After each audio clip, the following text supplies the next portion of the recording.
You ever have one of those nights where it feels like the world just decides to split open and pour everything it's got right into your living room? That's what it felt like the night all hell broke loose at my lake cabin on Willow Lake. Thunder cracked so hard it rattled the coffee mugs. Rain hammered the windows like the universe itself wanted to see what happened next. And I just set out 2 steaming cups, one for me, one for Robert Hayes, the state attorney general himself, who looked about as comfortable as a mountain lion in church rain dripping off his suit, and every inch of him serious. And then bam, the door flies open, and in storms, Karen Whitmore, our HOA president, plastic rain bonnet stuck to her head eyes sharp enough to slice bread. She stopped dead when she saw who I was sitting with, mouth flapping but no sound coming out. You know that moment when a bully walks into the principal's office and realizes mom's already there? That's the look. But before we get to how Karen's empire crumbled right there in my living room, let me rewind a bit. Because trust me, this tornado didn't touch down out of nowhere. I'd scraped and saved for years to buy my little getaway on Willow Lake up in northern Michigan, where you're supposed to leave your stress behind and maybe catch a bass if you're lucky. I figured a homeowners association was just about mowing the grass, plowing snow, maybe a pancake breakfast if you're lucky. Wrong. See, Karen didn't just run the HOA, she was the HOA. She handed out fines like Halloween candy, made up rules about deck paint, and how long you could tie up a kayak, and looked at me like I'd set fire to the Constitution just for owning a pickup. At first it was little things. Notes taped to my door. Snide remarks about my grass. A full-page complaint because my American flag was too large for the pole, you name it. But I tried to brush it off. The neighbors called her Lake Karen behind her back, and we'd laugh about it over a beer. But under all the jokes, folks were afraid. She fined old Mr. Jenkins $50 for a canoe, threatened a teenager for fishing after sunset, and nobody said a word because she controlled the board. Then came the July barbecue, the day I decided I was done rolling over. Just 5 friends, burgers, a bit of music, nothing wild. Karen comes storming down the drive like she's leading a SWAT team, arms folded, lips tight. "You don't have a permit for this gathering," she said, like I was running a music festival, not flipping burgers. When I told her to show me the rule where it said I needed permission, her face turned a shade of red I'd only seen on stop signs. She threatened to call the sheriff, and one of my buddies told her she needed a hobby. That's the day I started documenting everything. See, I'm not just some guy with a cabin. I'm an architect, and I know my way around paperwork. So I started poking around. Not revenge, just facts, asking city planners, friends at the county, even a few folks up in Lansing. And what do you know, Karen had been bending rules, charging made-up fees, collecting cash for maintenance that never showed up in any budget-threatening lawsuits she had no right to threaten. Some of it downright illegal. That's how Robert Hayes wound up at my cabin on a stormy night, because the Attorney General doesn't drive out here in a downpour just for coffee.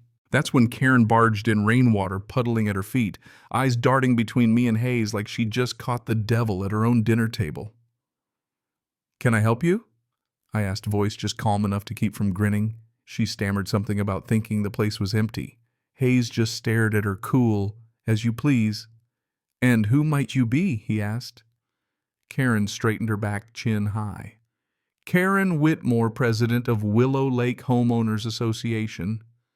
Hayes nodded, real slow. "Ah, I see." It was like watching a cat size up a mouse that just realized the cage door was open. And then Karen made her mistake, tried to throw the book at the state attorney general.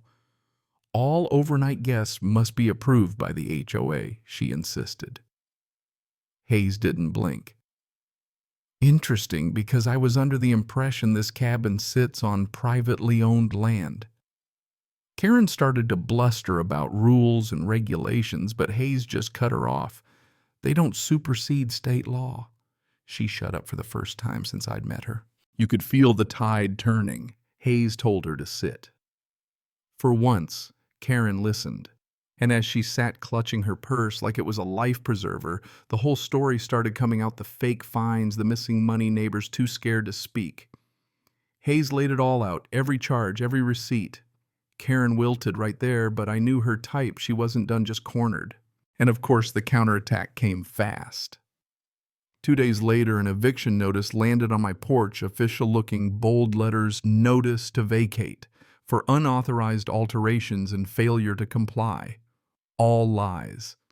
She'd even called a tow truck to take my pickup off my own driveway. The guy looked at me, shook his head, and left without touching a thing. That's when it clicked. This was war. But here's the thing. I wasn't fighting alone anymore. Neighbors started slipping notes under my door, texting me photos of their own fines: old Mr. Jenkins, the Wrights, and their beagle, even Evelyn Miller, who got threatened for her porch light because of her glaucoma. We started comparing letters, making lists, building a real case. I kept it all organized, labeled, and ready, because if there's one thing a bully hates more than being ignored, it's being caught with the receipts. Then Karen sent her pit bull Derek Shaw compliance officer clipboard and camera, trying to force his way inside my house with a fake bylaw sheet threatening daily fines for not letting him in. I filmed it all. The AG's office started paying closer attention. The sheriff's deputies got called more than once, and every time they sided with state law, not Karen. That's when the community found its backbone. Daniel Miller stood up in a meeting and called her bluff. Roads are county easements, not hers to block. People started laughing at Karen's threats. The more she tried to clamp down, threatening to cut power, handing out condemned signs, posting fake legal notices, the more obvious it became she was losing control. The AG froze all fines, the county served subpoenas, and soon enough the sheriff was carrying boxes of shredded paperwork and cash-stuffed envelopes out of the HOA office. But man, it got ugly before it got better.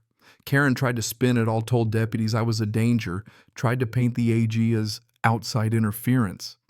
She leaned on her lawyer, the gray suit, and her loyal compliance guy, Derek, who filmed every confrontation like he was making a documentary nobody would watch.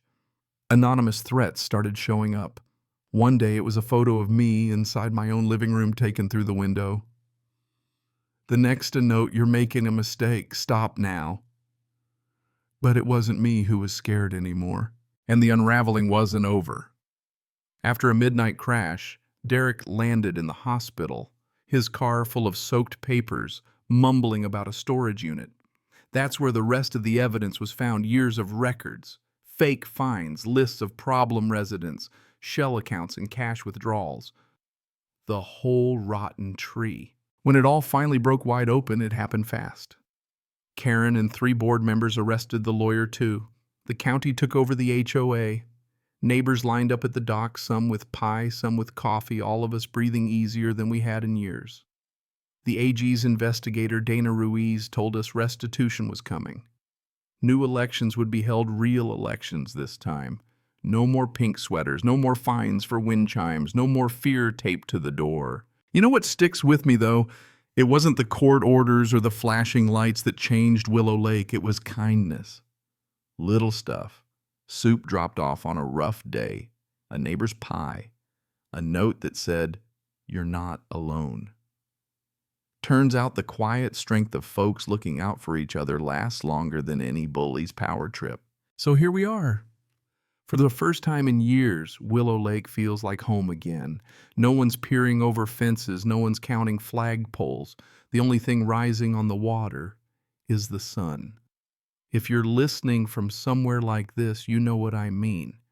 And if you've ever stood up to someone like Karen, drop a comment below.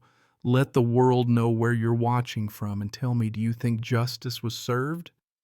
Or is there always one more storm hiding out there on the horizon?